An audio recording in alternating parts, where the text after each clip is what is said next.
welcome back, modelers. So today I've got a little bit of a treat for you. I've done a special order all the way from Europe to get into one of the most interesting things to come into the hobby of late. So these are stencils from 1ManArmy, and they're not just any sort of stencils. They are, it's like saying a microscope is the same as an electron microscope, basically, when we're looking at these. So it comes with a whole bunch of different stencils, and all these are laser cut. So when you look at all the different larger insignia and everything is nice and crisp and sharp. So we've got some coolness going on there. But the game changer is where we get into this. So the stencils, instead of using decals, you can get into some of the really minute stencils. Let me even get in closer, show you some of these. So some of these you get into minuscule little teeny stencils. So we're going to see if these will actually do what they claim to do. I mean, from the start, they look pretty amazing so far. It comes with a couple of extra ones that I've been kind of playing around with, and they lift off pretty okay. And I was worried with some of the others, you might need to get into some transfer tape where you have, you know, like that dot in the center and then this and that, or if you want to use like this type. So they give you a whole bunch of different options. It's pretty dang cool for this. So this is going to be the Sbd5 Dauntless. I'm actually going to be using the 3. So hopefully I can mix and match a little bit. I think the stencils are going to be pretty close, but the insignia I'm going to be using for my Helldiver. So with this, we get into some instructions and layout on here. They give you a bunch of different things, which you can find these materials online from their website. They give you some steps on making sure that your placement is perfect with it, because it's not like a decal where you can just kind of move it around. You want to make sure that it's perfectly in spot. I'll talk about using the transfer tape, so I'll show you how I'm going to be using some of that when we get into like the big stencils. But for tonight, I'm going to just show you how to use some of these little itty bitty ones. So if you notice, off of here, I've got some of these extra ones that are kind of the practice ones. And I'm going to be spraying them with MRP white. Let's see what these look like. So let's go and do that. So on camera, you guys are not going to even have to be able to read these. Hopefully you can read them after I paint them. But I've just taken it right off the sheet, put it right on there. This is where I was experimenting with some different tools for doing chipping. So you guys might remember it from that episode. But we're just going to be spraying that with MRP here. Get that already set up. And I'm really not going to care about going over.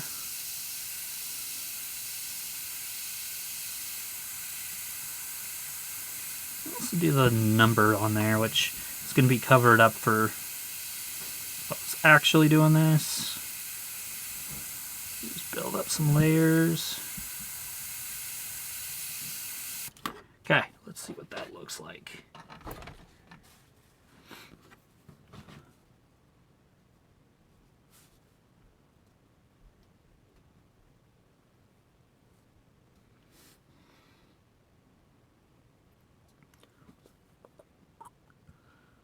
It did say anything in the instructions about, like, make sure you take it right off right after or not, but I'm curious. It might make more sense to let this fully dry.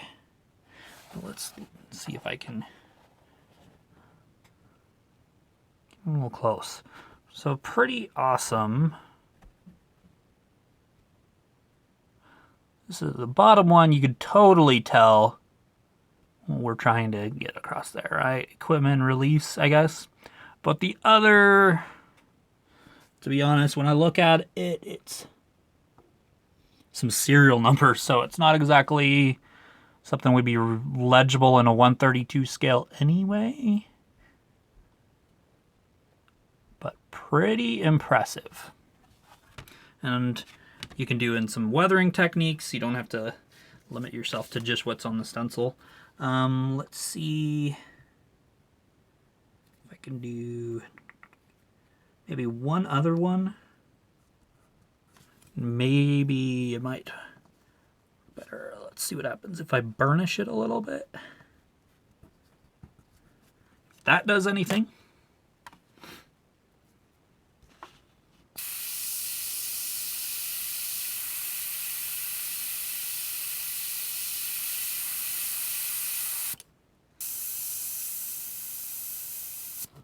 Okay.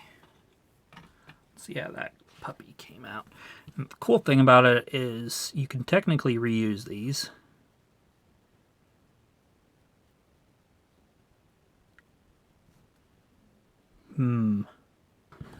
Interesting. So with that, kind of got stuck. I'm not exactly sure what happened there.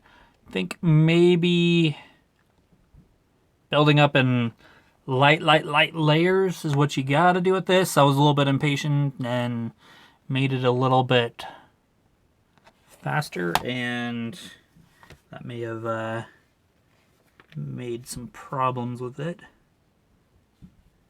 Because when I look at the, well, let's see if I can focus on.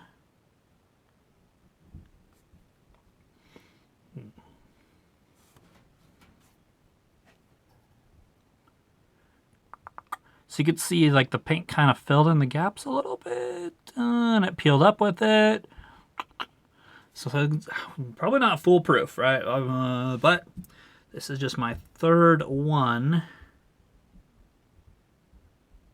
I'm gonna have to do some practice with these and see the best practice is with these, because it looks like they do need a little bit of TLC.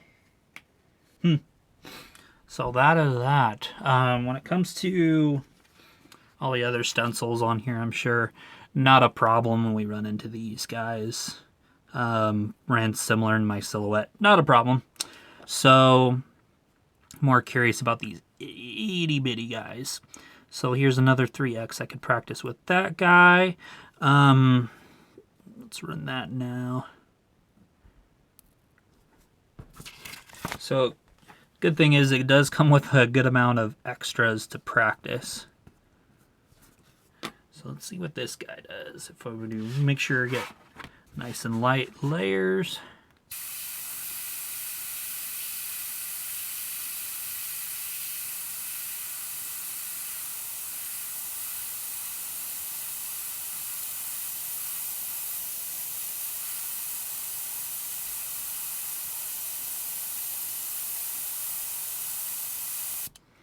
Okay.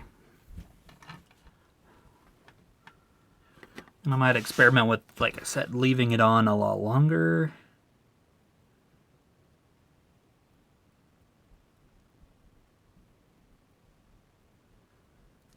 Okay, that one came out quite well.